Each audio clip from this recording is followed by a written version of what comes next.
I'm Don Holden at the Art Students League of New York. Once again, we're back in the studio where Robert Beverly Hale gave his famous lectures on figure drawing and artistic anatomy. You're now going to see the 10th and final lecture in the series on the head and features.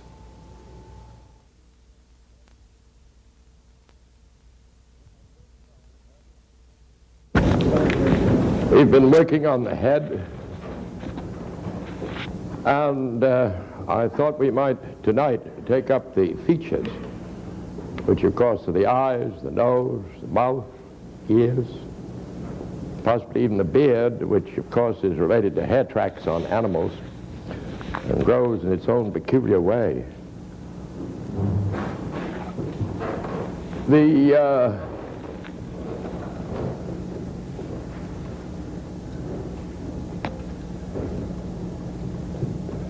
Let's start with the glabella. And for those who don't know what that is, it is this little a keystone there, a down plane, takes shade. The light comes from above, the glabella. That moves immediately into the nasal bone, about the same length.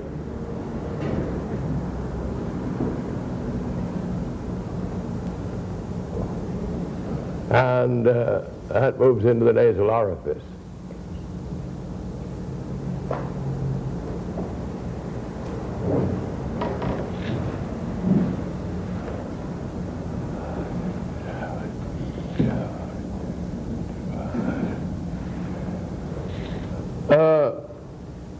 The orbit, as you remember, plays around this way.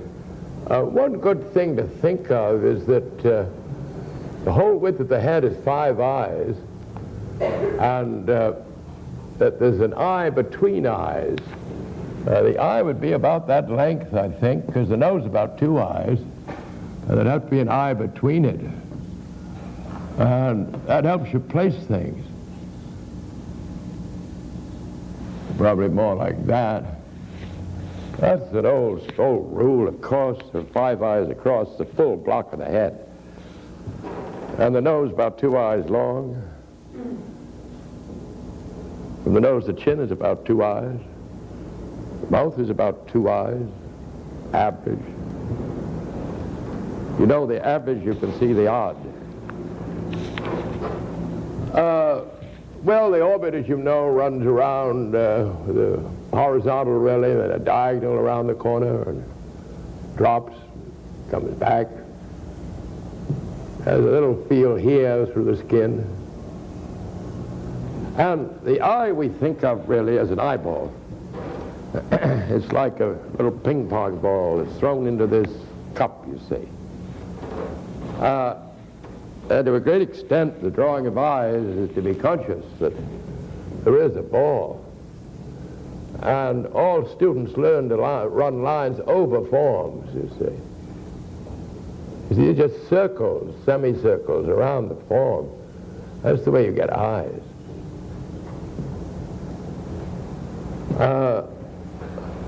So practice, if you're starting to draw, practice running circles around cylinders, around spheres, around eggs. You might run a spiral around an egg and see what you get. You might possibly get a lock of hair that Botticelli designed, you know. Run a spiral ribbon around a cone and see what you get. Of course, if you could shade the cone out of your head, then you could shade that spiral ribbon out of your head. That's the way they go ahead, you see. Well, that ball is in there. I think this is a touch lower on the average. A ball is in there, the eyeball, and it has in the center of it the colored part, which is really quite big, which we call the iris.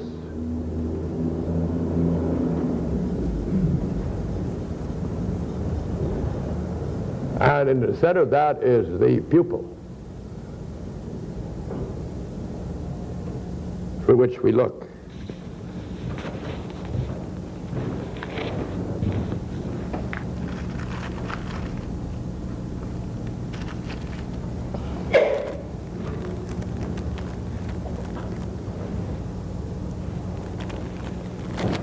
Every year the commercial charcoal gets grayer. And I suppose it's because they add some sort of a clay adulterant. I wouldn't be surprised. It's all compressed nowadays.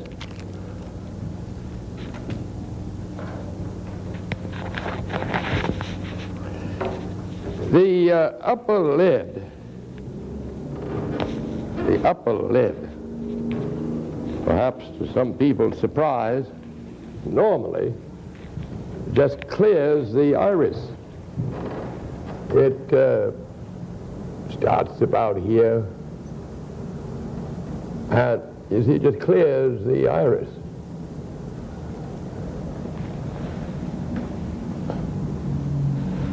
That's not the idea at all among beginners and primitives. They always draw eyes like this, sure. It's their idea of an eye. But just take a look at your neighbor. If they're in good health and unaffected by thyroid trouble, you'll see that the upper lid just clears the iris. It would have, of course, two lines on it if you watch very carefully, but it would be a down plane. I suppose we might draw the side view of this thing. We'd come down on the, let's get a center line. There's the supraorbital bump. There's the going black of the glabella, coming forward of the nasal bone. There's the nasal orifice. And the orbit, a little more complex here, but it moves around a good deal like that. And the eyeball is pushing out, you see. And the iris is in there. Anybody ever try to draw a circle on that part of a ball? It's a very peculiar line, you know.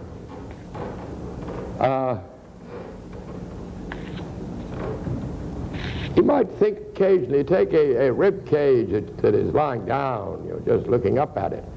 And it's a woman, and she has a couple of breasts here. And now the base of the breasts are circles on the egg. You know, they go like that. There's nothing like taking these forms and drawing letters on them in various positions. Factually, if you take the ball here, the curve of the iris goes like that. You can see that in Dürer, who was very observant.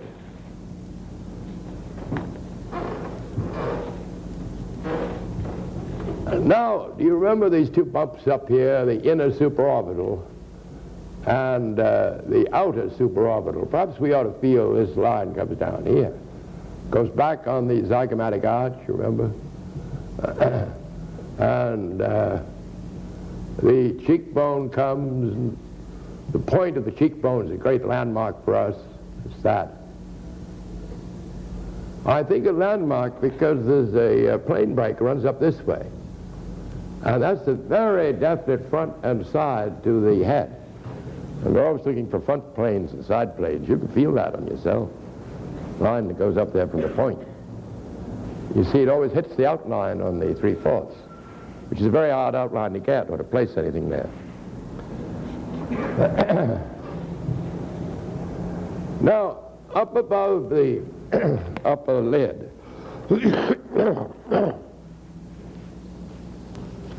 in fact, the upper line of the upper lid, there is a form that the artists call the sausage.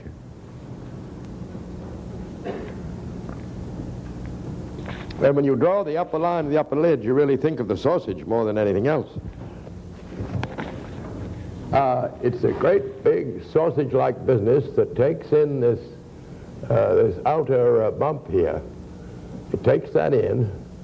It comes down, not quite as low as the eye, and it travels over the upper lid. And it seems to sort of come across about here. And very often there's another little bit of the sausage there. A little higher, I think.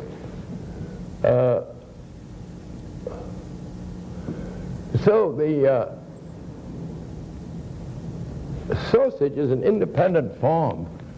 because it's made up out of the outer supraorbital eminence and the orbicularis muscle in there. It can be separated and recognized from the rest of the face. In old men, the sausage has a great tendency to fall over the eye. So in old women, they look like eagles, sort of. That's gravity, you know, that acts on us all our life. The lower lid on a young normal person will just clear the bottom of the iris.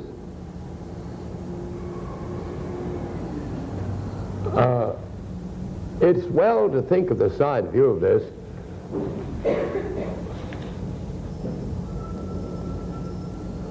The upper lid running like this, and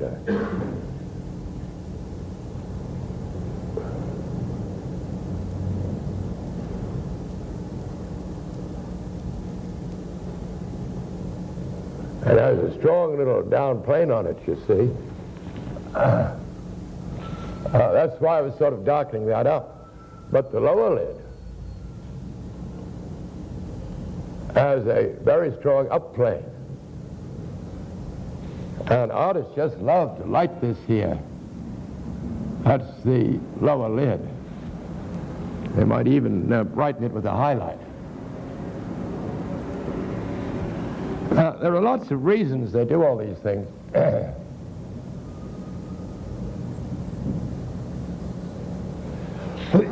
You see, a trained artist knows that nothing pulls the eye of the observer more than contrast. And so if you're starting to draw, be very aware of all your contrasts. You find usually that you put them in the most peculiar places. Actually, to build up your layman's interest more than anything. Depends what you're interested in a layman. As a layman, you see, that's where you put your contrasts. That's why everybody's interested in sex. That's why in the beginning they make black nipples and a black crotch and a black navel and I don't know what other sexual symbols we have. But there's enormous contrast in beginners around those things. But an artist, of course, puts his contrast where his great and major light planes meet to bring out the mass.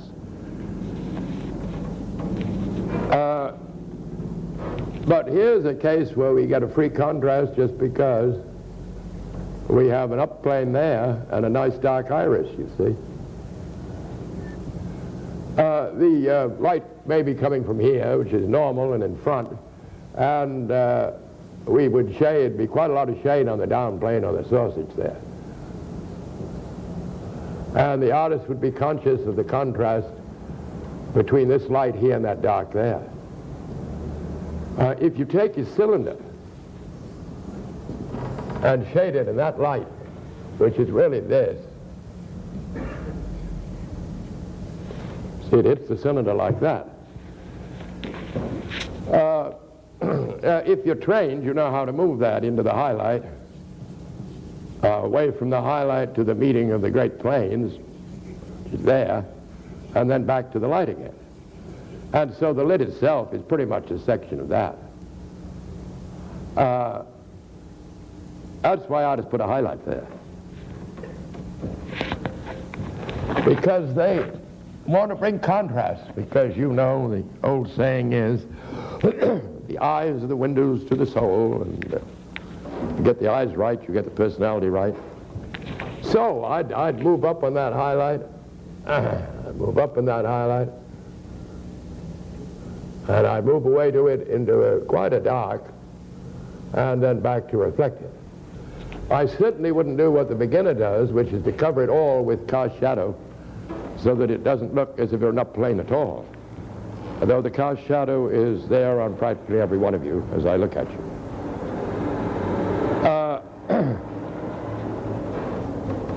This little plane in here is interesting. It comes from the mass conception of the spool. You see, it's that sort of a plane there. It's convex, latitudinally, you might say, and concave longitudinally.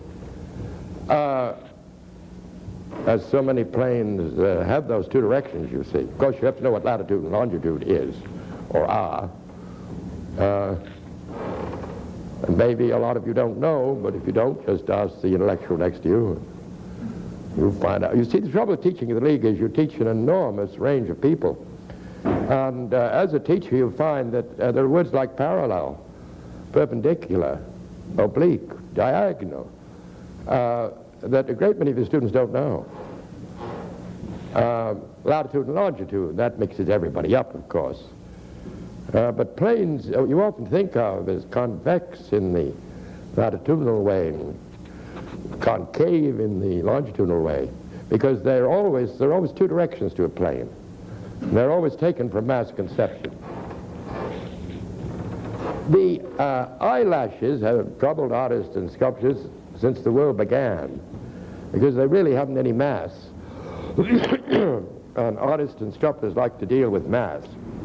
The artist usually solves it by actually using the cast shadow this time. The cast shadow that the eyelashes would form, he sort of veils the eyes with it.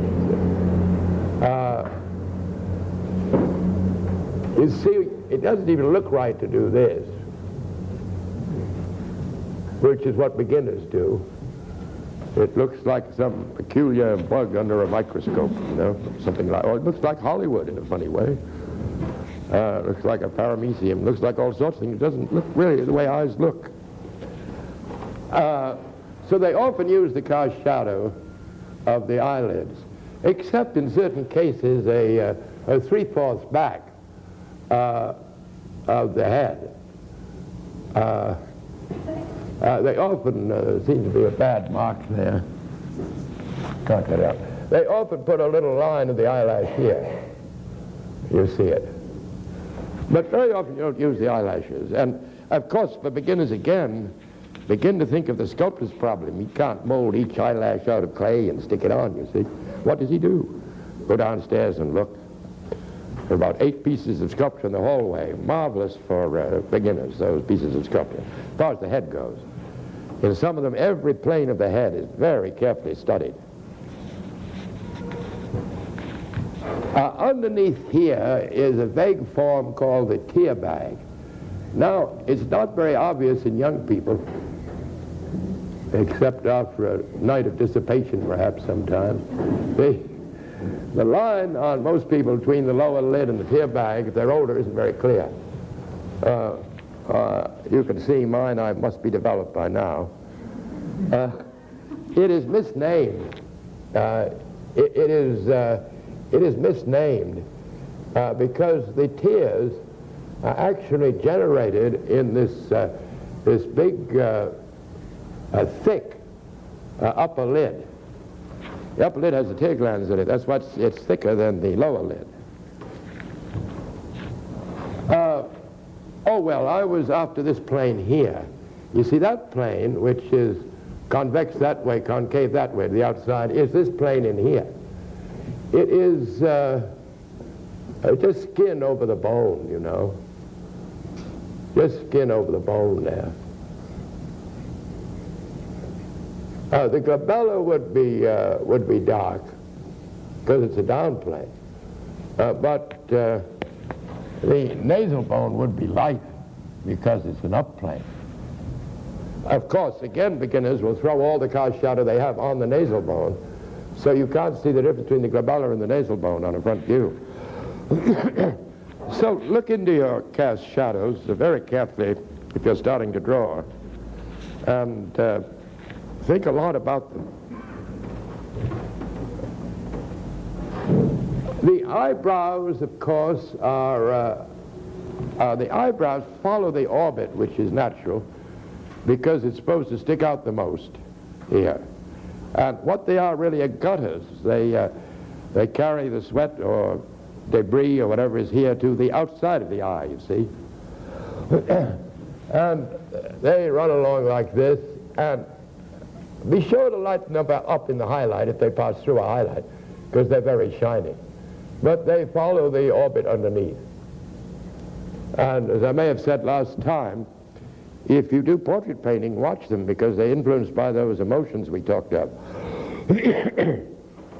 You see, some people are amazed all through their life, in which case the eyebrows rise a bit above the orbit. Others are very reflective. I think if I were a portrait painter, I'd just go up and feel the orbit and figure the whole thing out.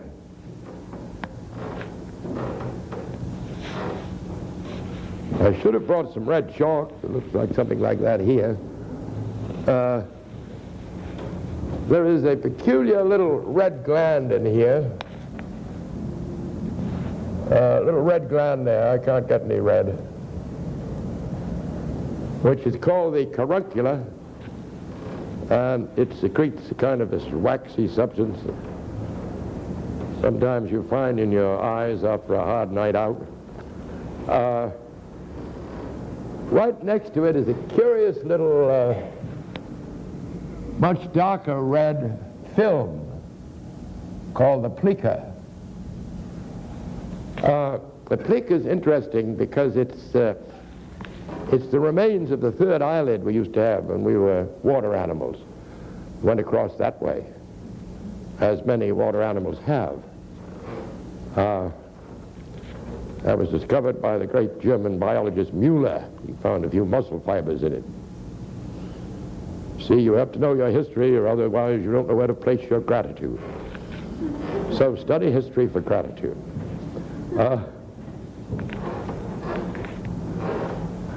Oh, this little more of the down plane in here, I think. Of course, the ball itself is a ball and would be shaded like a ball altogether. Might be a little darker over here. There are interesting proportional ideas here. If you can think of the head as a block.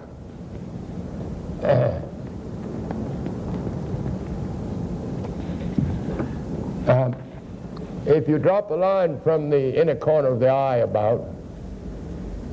of each eye, you get the width of the nostrils. If you drop a line from the pupil, that's the height line, you see, you get the width of the mouth on each side. In other words, the mouth would be 2 eyes wide. There's an idea to judge mouths against. Of course, the finding of the point of the cheekbone, I find that you take a vertical just a little to the outside of the eye on most people and bring it down to the level of the nose. You get the important point of the cheekbone.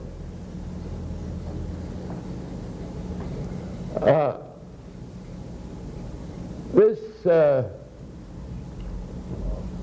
sausage here comes down quite far, and if the light does come from there over there, the plane seems to break up here more or less, and then I notice always let a little light in over here, and then the side planes seem to follow the line of the cheekbone there. Well, let's see what else is there. I think those are things artists know about eyes.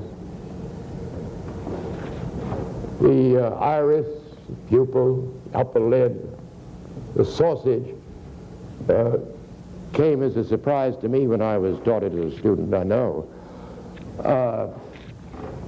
Eyebrows, they're not so difficult.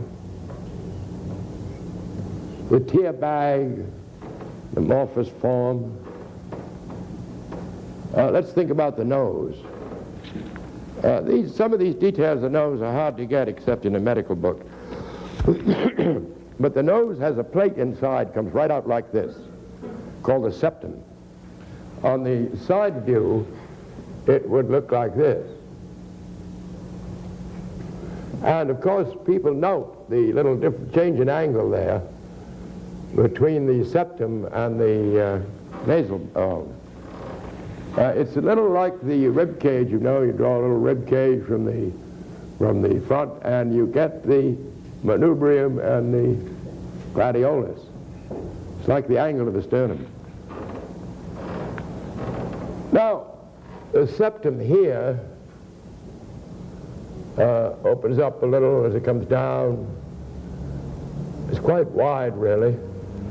And running from the face, you might say, or from the bone, to the septum are two ligaments. The upper lateral ligament is the first. They make sort of the roof of the nose.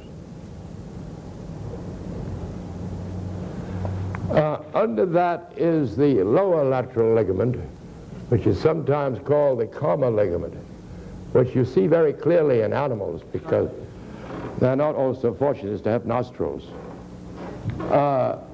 That comes down and sticks out beyond the septum. Let's look at it here. You see it sticks out beyond the septum.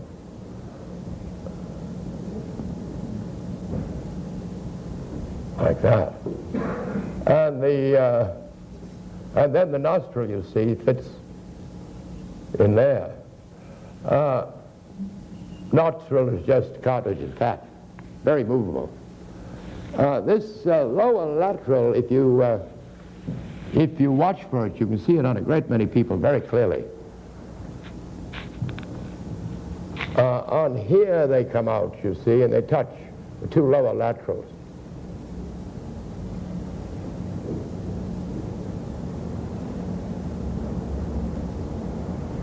Then the nostrils, which seems to me you can't think of anything but sort of half spheres. They're hooked on to the lower lateral.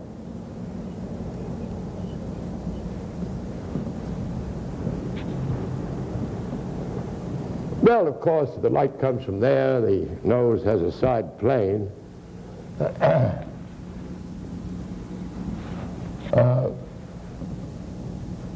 This whole plane here, all the way down, is a side plane. Or really down to the nostrils. Beginners, again, should watch the shade there and the light there, because they just love to put a big shadow there. I love to keep saying that if I were a beginner, I'd keep taking a dollar bill out of my pocket to solve all these problems.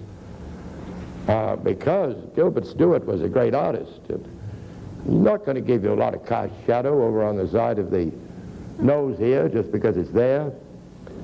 He's going to be very subtle about this cast shadow here.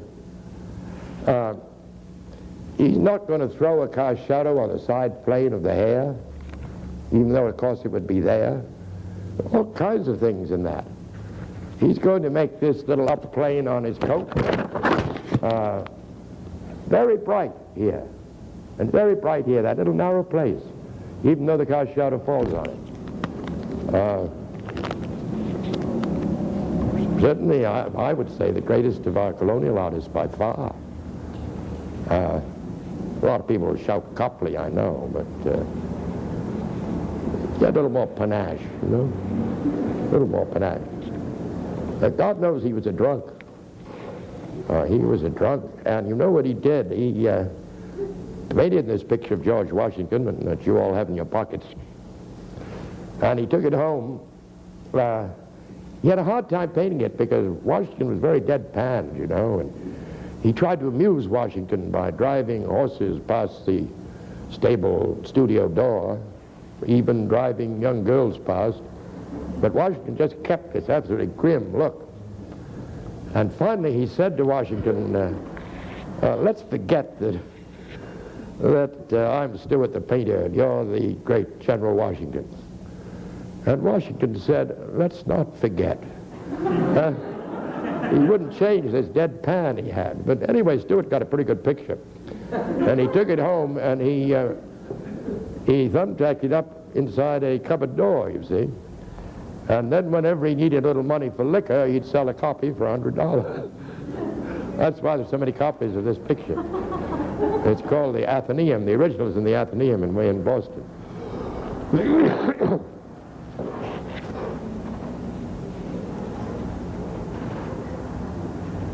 Well, there are simple ways of constructing noses and planes. There's a sort of a business like a house on its side on the bottom, on very handsome people. The nose is beautifully carved on them. I guess that would come in a little more. Then the nostrils, of course, are... there's a nice little plane on the bottom of the nostrils if the head is lifted up at all. That little dark plane there. Again, you'll see that very clearly in Dürer. So our planes go front, side, and of course, front again. And then we have a feeling that this is a brutal downplane, you see. This is a brutal downplane. This is a very fine upplane here. They love to put a highlight right there. And this is a little more down, and they seldom continue the highlight. This is an upplane again, and they put a highlight right here. But they probably wouldn't put it on this lower one. In other words, they'd put the highlight here and here. And of course on these nostrils very often, just about wherever it'd be if you studied the shading of spheres a lot. This side plane now. And the little nostril is shaded a lot like a sphere.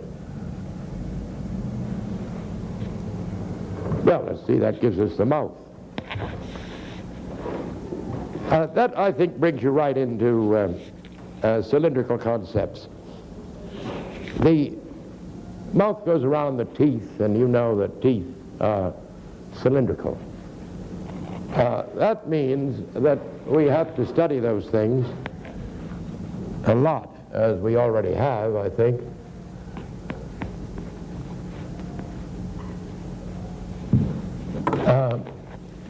So draw your 3 cylinders and put rubber bands around them. Realize that all lines carry over conceived form, but one has to know what the form is and what position and aspect is taken, you see. In other words, a rubber band across here goes that way and around the other side, horizontal. The same rubber band goes this way here, and the same one goes that way there. So, if I lift my head just a little or drop it just a little, a good draftsman is aware of it. You can't see that curve change unless you know it has changed. That's the center line of the mouth. Though it's dangerous to take shape conceptions from writers. They love to say her lip was like a Cupid's bow. They're referring to this break here, of course. It is, but it's a Cupid's bow going around a cylinder, of course. And that means you can draw the Cupid's bow on the front elevation, like that. But if the downed head is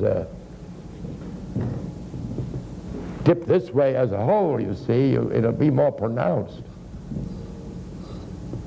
Here you get the surprise of your light. The Cupid's bow becomes convex that way.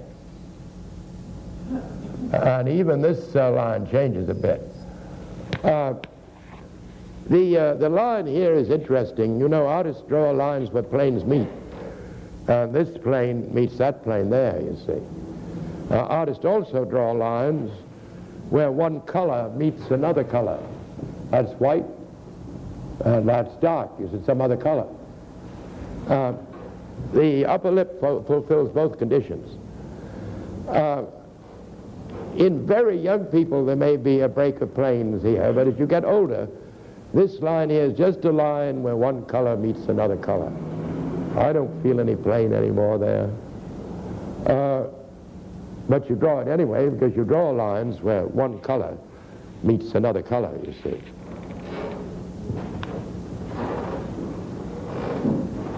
I think maybe somebody lend me a piece of paper in the front row. I could bend this, show you those planes very nicely. Oh, thank you so much.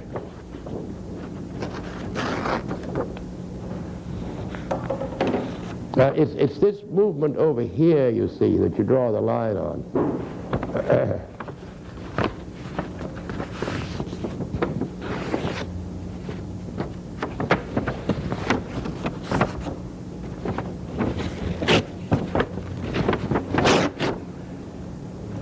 You see, this space in here is bounded by two lines, as we say, really meeting as planes. It's called the philtrum, you know, which comes from the Greek, means love filter. But we can bend the paper so it approximately goes that way.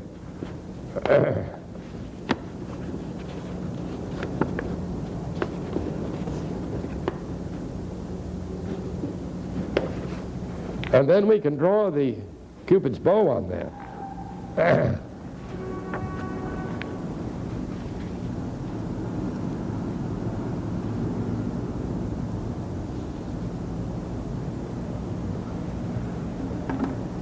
And perhaps you can see that on the front view, this line is concave to the top, you see. But as you tip the head up, it begins to look convex.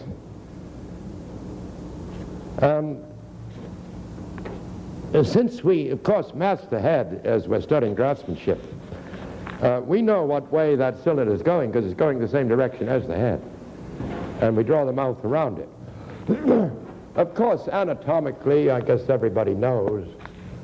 Oh, we ought to put a little something here. Anatomically, the mouth, the upper lip has three lobes, the center lobe, and a lobe on each side. And the lower lip has two lobes. There's a very curious little thing seldom mentioned, I've never even found in the medical books. There's just a little string of white around the top here. It's almost enough to be a little plain. And around the bottom of the lip here. Going on big scale, you often see a sharp little movement there, which is that plane. Bridgman told us about that. He called it the new skin, but I've never run across it in any book. But if you're very observant, you'll see it on a lot of people. Well, the mouth, the ear. The ear, I think, if you just get the anatomy of the ear,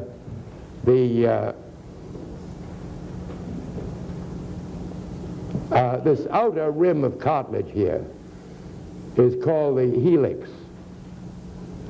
And then inside here, there's a cartilage that divides as it goes up. That's called the antihelix. Then there's a lobe here called the tragus, and another one here called the antitragus. Those things are all anatomical, and you can find them in medical books. In other words, the helix, the antihelix, the tragus, and the antitragus. Tragus means like the nose of a goat. And I think the Greeks called it that because goats have hairy noses and that sometimes has hairs on it. This big lobe down here, I think everybody knows. It's a sign of wisdom, as you know, among the Chinese. Keep in mind that the ear, it's the 3/4 back that shows it. The ear is what it is. It's an ear trumpet and looks it from the back, you see. Functionally, it's an ear trumpet. Well, let's see the eyes, nose, mouth, ears. Oh, the beard. People sort of feel the beards just great masses of hair all over the face. But they, of course, are not. They follow the hair track rules of animals, and they break up into very specific tracks. So let's draw maybe an old man and examine his beard.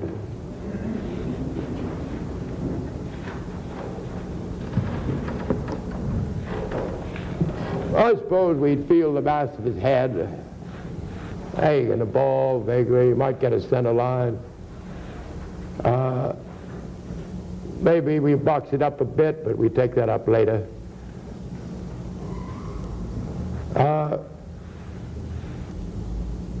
he'd have the nose. If he's old, it would seem sort of everything be a little bonier.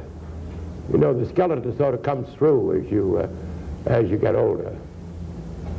The head is up the tiniest bit.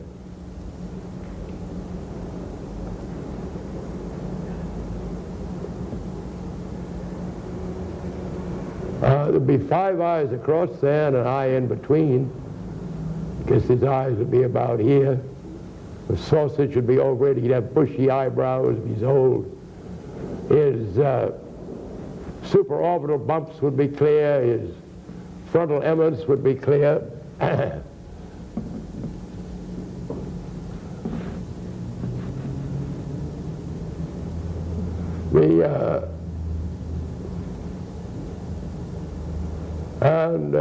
I think I'd come in a little.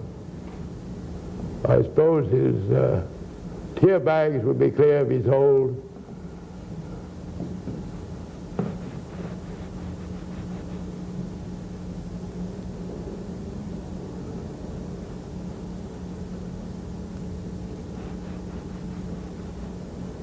Eyebrows bushy. All the wrinkles of his face would be clear. The wrinkles around there, up here. He's old, he's done in. A lot of shade on the side. We catch his ear by squaring up, as we'll see. Might give him a hat. Really, to show the beginners that if you throw a few circles around the head, you get pretty nice hats. But we're interested in this old man's beard. First of all, there's the mustache.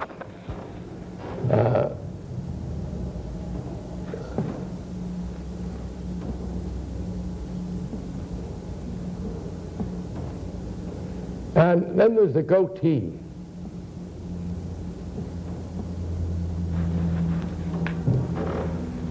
Then there's the beard at the center of the chin.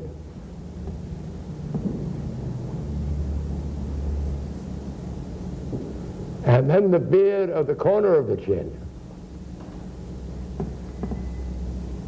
Now this is the way beards like to grow. And you may notice that barbers have always known this, and at times, as you look back through history, you'll find people have favored some of these and not others. Think of Franz Joseph, think of Napoleon III, and so on. There's the beard of the cheek.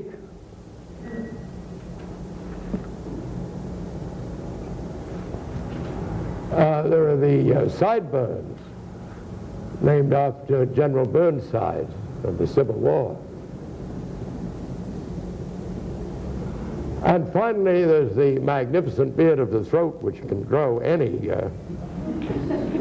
distance at all, which comes from the hairs on the throat, you see. We could, I think a little ribbon would be attractive here. We could put numbers on these just to clear it up. 1 for the mustache, 2 for the goatee, 3 for the beard of the center of the chin, 4 for the beard of the corner of the chin, 5 for the beard of the cheek, 6 for the sideburns, and 7 for the magnificent beard of the throat. Well, perhaps we should have a little recess, and we come back, we do the head as a whole.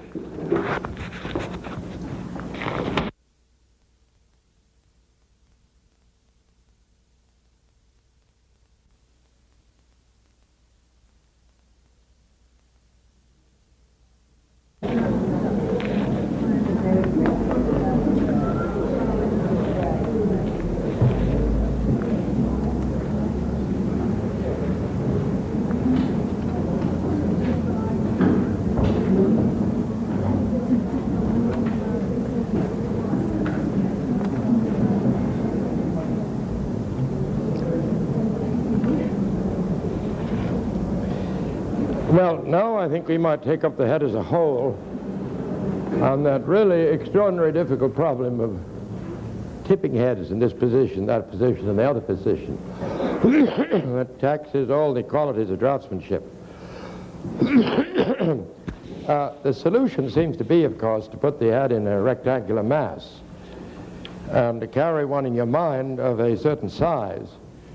And then you can easily see how the model differs, with the details, of course.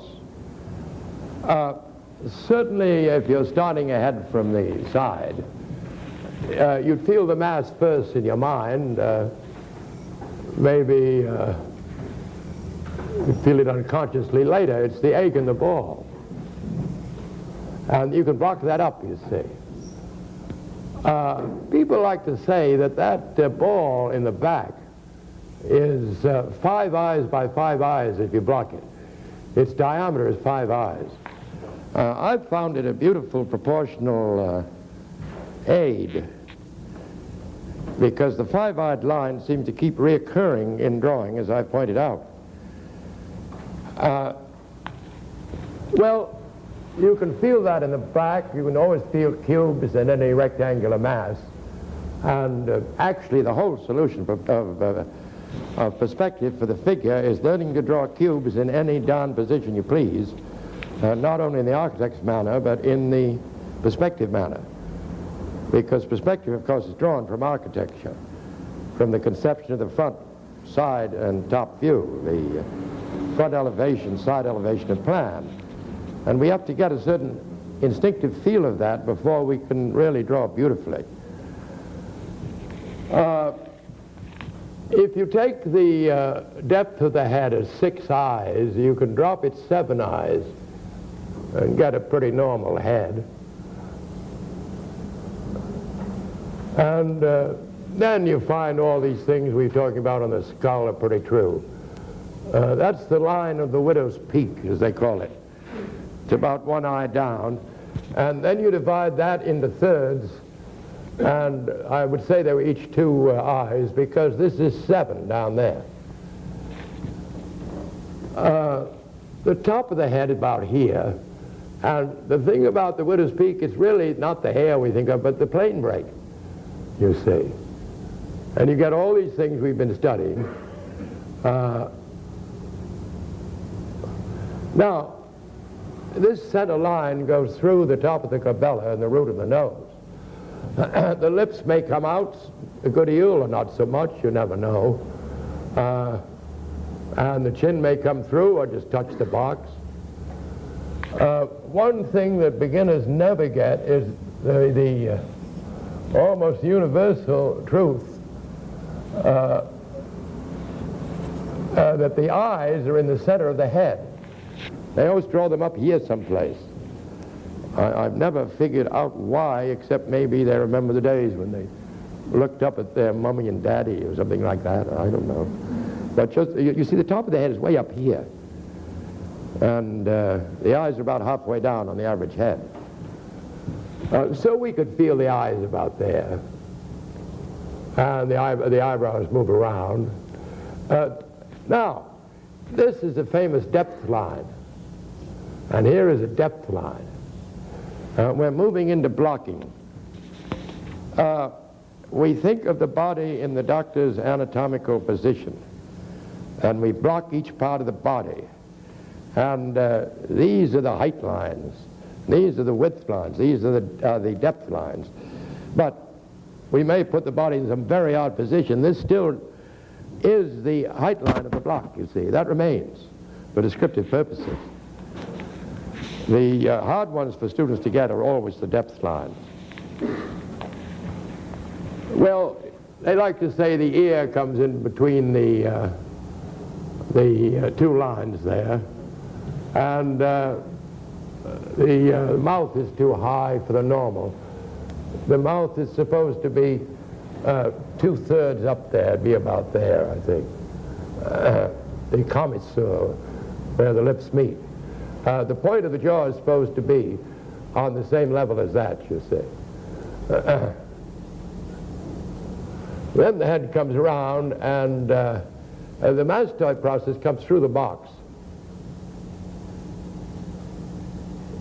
And the neck comes from a little bump here called the cervical protuberance or something. Beginners do certain things almost invariably. Watch it if you're just starting out. They will cut off the back of the ball. They will bring the neck from way in here someplace. Instead of, if you feel the back of your head, if you're an adult, and I think I have some here, you find you don't go in much. Then they look at the neck and they see that and they think, well, that's not wide enough, so they come through here. That's what beginners do. But to try to kill that, more or less, well, let's try a front head. It's 5 across because we can feel in the back, you see that ball. We can feel the egg in the front. The egg is narrower than the ball, much narrower. You see I'm widest back here, very narrow here, in front. 5 eyes, let's see if we get it about the same here. Yeah, that's about it, I think. Still 7 down.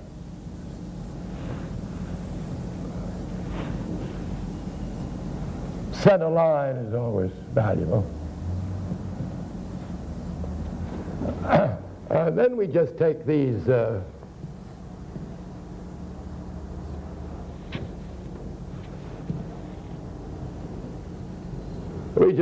take these width lines, you see, on the same level as the depth line.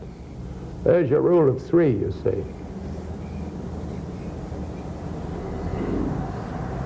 The eyes are in the center, and this is the 5-eyed line, and you see we could, if we put our eyes in, with an eye between eyes, at least the line goes through the outer corner in almost everybody. Our eyes look pretty much straight ahead. You see where beasts of prey, that's a sign of it, and their eyes look ahead like an owl's or a tiger's. But the beasts who are going to be eaten have their eyes on the side, you see, so they can see the other ones coming. Very funny thing, you know, women's eyes look out just a little more than men's. So you have to really look and see whether that line goes straight through and hits these points, or whether perhaps it curves out just a little. It's not necessarily a sexual matter, actually.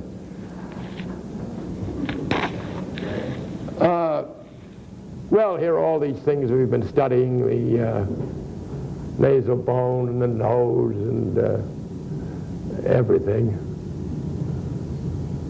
the nostrils. You see, we can drop a line from the pupils and get that's the height line, you see. You see what we really do in drawing. Every cube, every rectangular solid has 3 line systems. The height systems, well, let's draw a box, a cube. And then let's look through it and see the other side. You see, you have 4 height lines, 4 width lines, and 4 depth lines. And you use those a great deal in draftsmanship, especially as you get into perspective. Drawing almost in perspective just becomes a matter of taking a ride on a height line, a width line, or a depth line. But that means you have to learn to mass things and draw things within masses, as I'm doing here. Don't get worried because maybe the ears stick out of the mass. That doesn't make any difference. Or maybe on the, as I think I said last time, on the moose, the head might stick out. But go ahead and see if you can more or less learn by heart a head of your own in terms of mass, such as this. It might be valuable to draw the plan, which surprises people, I think, a little. The ball is in the back. this is 7 here, you know, 7 eyes down. And that's 6 across. This must be 6 here. 6 and 5 across. And feel the ball and feel the egg in front, and then see if you can get the contour line here as you hit the supraorbital masses and so on and go back.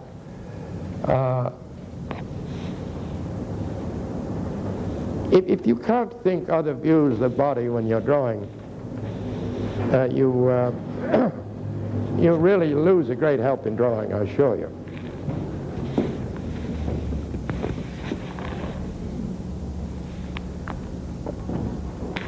As I've said, a good draftsman knows all the horizontal cross sections of the body, the general ones, you know, which he gets from drawing contour lines as a student on the horizontal. Well, now we have a head, we have to throw it in some position, up or down.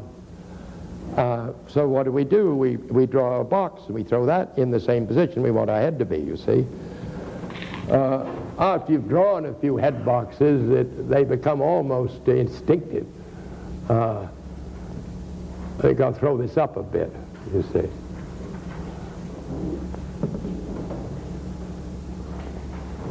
Now, the thing we want to do is to translate this head into this box.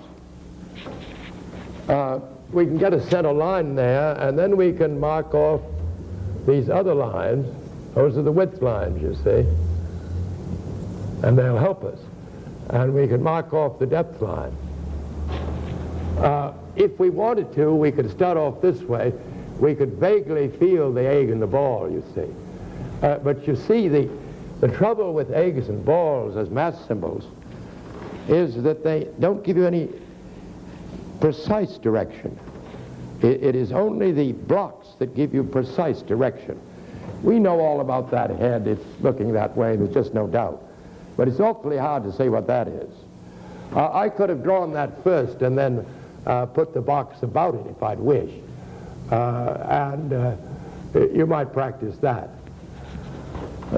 Or I suppose I could draw the egg and ball inside there. I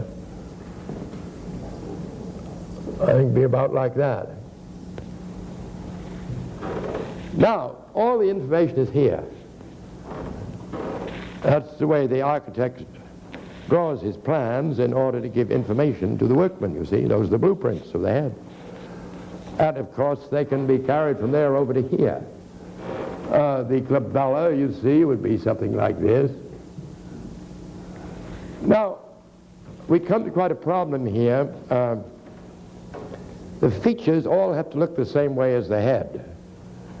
And one of the beginner's favorite tricks is to throw a head this way and push the nose over that way, you know, and put the mouth like this. One ear here and one here, there, one there. But if you block, of course, you never do that anymore. What we want to get is the extreme point of the nose out here. Now, artists are aware that there's a little triangle under the nose, which in this school is called Dickinson's triangle, because Edwin Dickinson talked about it so much, I guess, on this very problem. If we can get that, I think we can get the nose.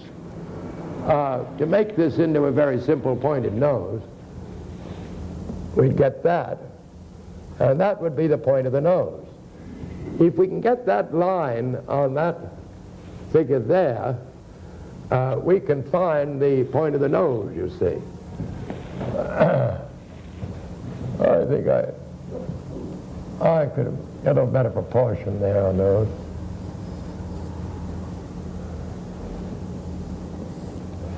Well, this line here is that line there.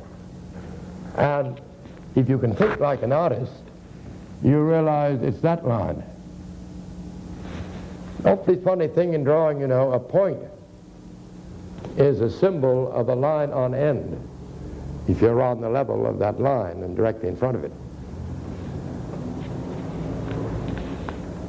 Well, here I have a depth line, and certainly if I carry it out further, I'll hit the point of the nose on a sort of a blocked up nose. Here I have a depth line, I've stated it, and if I carry it out about as far as I think it ought to go, I get that. Of course, I could do it by mathematics and say, you know, this is 5 eyes here, and it's a touch less than an eye, you see. I could do the same thing here.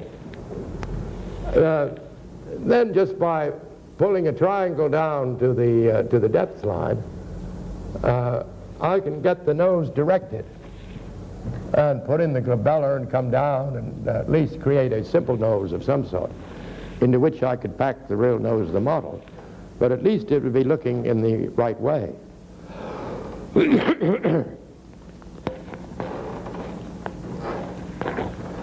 The mouth we talked about a bit, but I think the secret is to feel a cylinder or a sort of a cylindrical form. It's really this when you get down to contour lines, a cylindrical form in there, you see, in that box, going the same way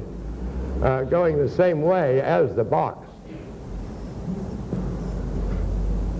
If you just feel your head up here, you'll feel how cylindrical it is. And you realize the lines as such are drawn on it, you see. The center of the face must be about here. And remember those rubber bands, the first line of the eyebrow is straight. But if it's straight from the front view, as indeed it would be here if I put it in on the normal, it's like that rubber band of the mouth. You're going to feel a curve around there, and that'll affect the first line. The next line is going over the mass, you see. The next line is vertical of the orbit, so that's a cinch, because all vertical lines will follow the axis of the cylinder. But again, I feel my way around. You see, this line is that. And we feel our way around. Now I'm going to the other side of the cylinder. Now I'm coming from the other cylinder, from the other side of the cylinder around. You see, our lines run over conceived form, but we have to know what the form is and what position it's in. So if I draw these eyebrows, I can see they're up just a bit. They'd have that feel, you know, and this feel here. The 5-eyed line is a line about one eye back on the depth line. It's in the middle of the box, and then it goes right through to the other side of the box. And we hang the eyes on it. 5 of them. There's an eye between eyes. It'd be about like that. The mouth is on a cylinder. The position of the cylinder, the little one, will be the same as the main position of the big one. So you put a sort of a tin can in here in that position, and run a rubber band around it, you see, and then build up the lips as best you can. It might be that you want to get, if the lips are coming out, you'd want to get that point there. But you get that on the depth line, just a little touch out beyond the center line. So the little gap in the middle wouldn't be quite on the line itself.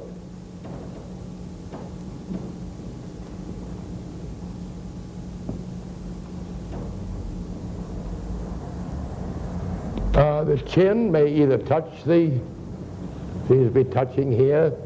That means the center of the chin's about there. The widow's peak is interesting because we go back on the depth line. You see, we go back about 2/3 of an eye on the depth line, from the center line, you see. A line parallel to the depth line, really, that means. But it must be there. That's where the plane is breaking there, you see, more than anything else. Now we'll see the importance of the point of the jaw. To get it on this picture, drop the vertical of the mass and to the level of the nose. On this picture, you do the same thing. A little outside the eye, they say. But it won't be on that line because we're running over the cylinder. It'll be a little low, it'll be about there, and the same on the other side. Perhaps you can see its advantage now. You see there is a real plane break here, and over here too. If we can get that line, it's awfully hard to draw this line down here, you know. But we know that it follows the plane break, then hits that point. People vary a lot in here because of wrinkles and old age and everything else. But if you can catch that point, you can often get that very well. At the same time, thinking about the five-eyed line.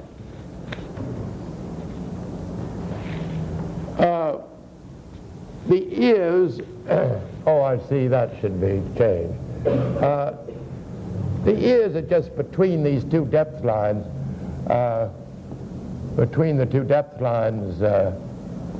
normally. If they're not, you notice it. Well, those are the main principles of the up head. Let's try a down head, which shouldn't be so hard. It's just the same thing. Should we feel the mass first? The egg and the ball. Maybe get a center line.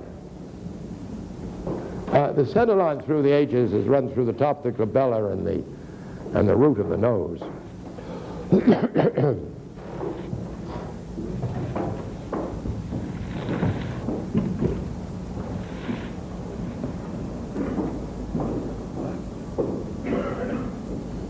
We're going to throw it up now a bit, architecturally.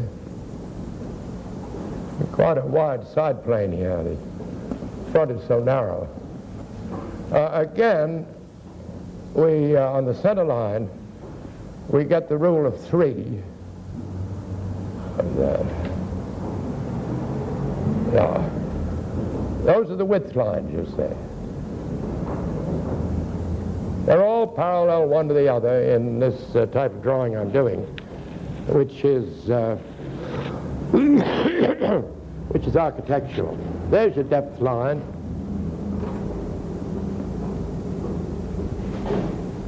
Now, the nose, you see, we come out on the depth line, and we're looking down on the triangle now. But at least if we come down like that and go down like that, we get the nose in the right position. The little or the big feel of the cylinder is in there, you see. We have one of these. And it tells us all sorts of things. It tells us, well, we have to draw the eyebrows on that thing, you see. The first line will come up, and then we feel our way around it. And the next one will go down like that. Feel your way over the form, you see. I'm sorry, I have to get close-up at details. The same thing will be true here. The line of the eyebrow will be that. It's the same as the orbit. And then we really have to get a line that goes right around the corner and shows on the other side. And then the vertical. And then the next one, you see, I'm going around this cylinder. And you can see on that line not only the back but the front. Look at me automatically use a width line there. In my subconscious, I noticed I did it because I wanted to catch where the line I'm about to draw will end. It'll end on that width, you see.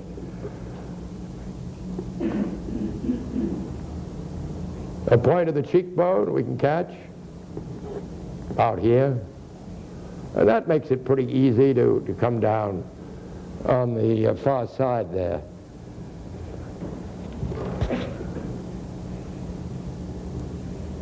Oh, we go back for the widow's peak, you see. We might put in the ear, because if we do, we can examine the hairline, which is that. Can you draw it over on the other side and feel it over there? Good practice. The five-eyed line starts about here and goes across. And we can put the eyes in, just hang them like washing on the line, eye between eyes. Now, the mouth will, of course, be on a tin can that is going that way, you see. It'll be 1/3 from here to there, about there. It'll have that movement to it. Pupils don't like to do that because they feel they're going to make it look as if he was smiling, or she. These are sexless, these heads. But when the head is down, there is a curve of that sort. Build lips on it if you wish.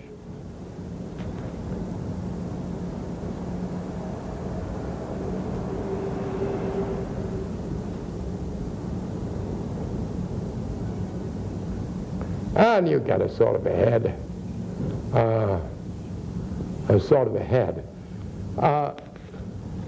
What I thought I'd show you is what happens in strange cases. You might have somebody that has a mouth like this, and then what they call a weak chin like that, you know. They do happen, you know. Well, what do? The same old tricks. You say, well, I have to come out on the depth line for that mouth. I have to come out about a half an eye from the mouth level, you see. And so your circle's way down here, and you build your lips on that.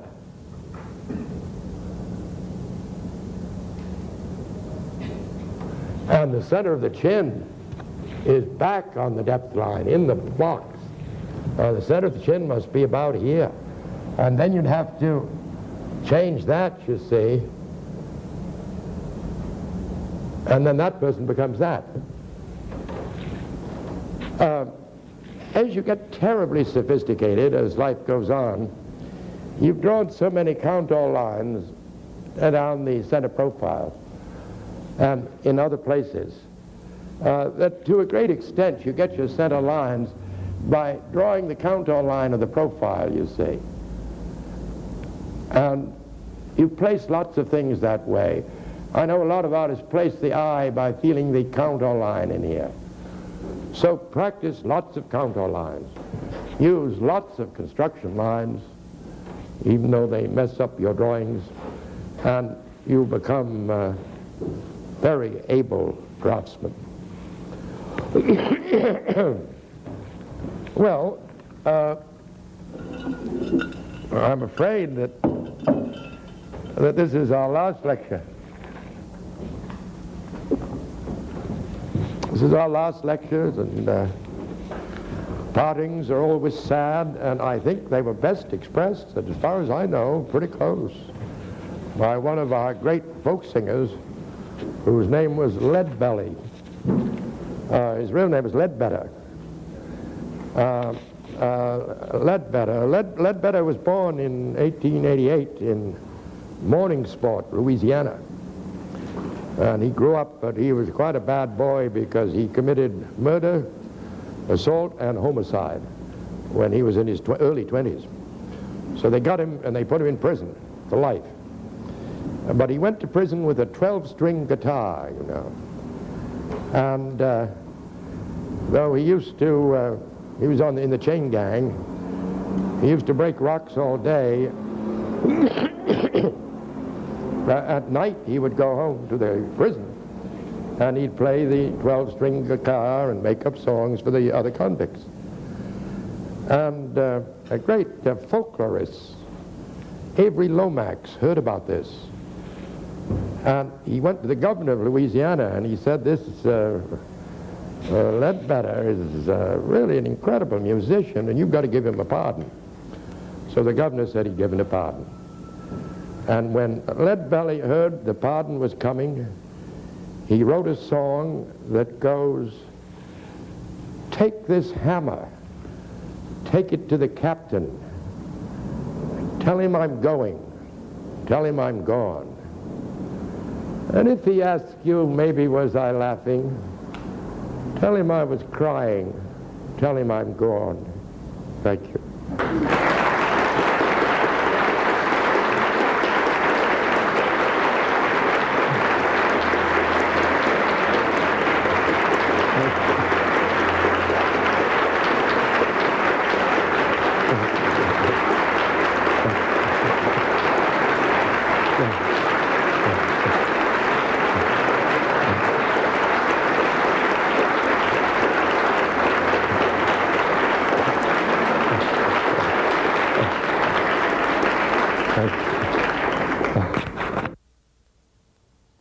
You've just seen Robert Beverly Hale's 10th and final lecture in his series on figure drawing and artistic anatomy. Thank you for joining us. This is Don Holden at the Art Students League of New York.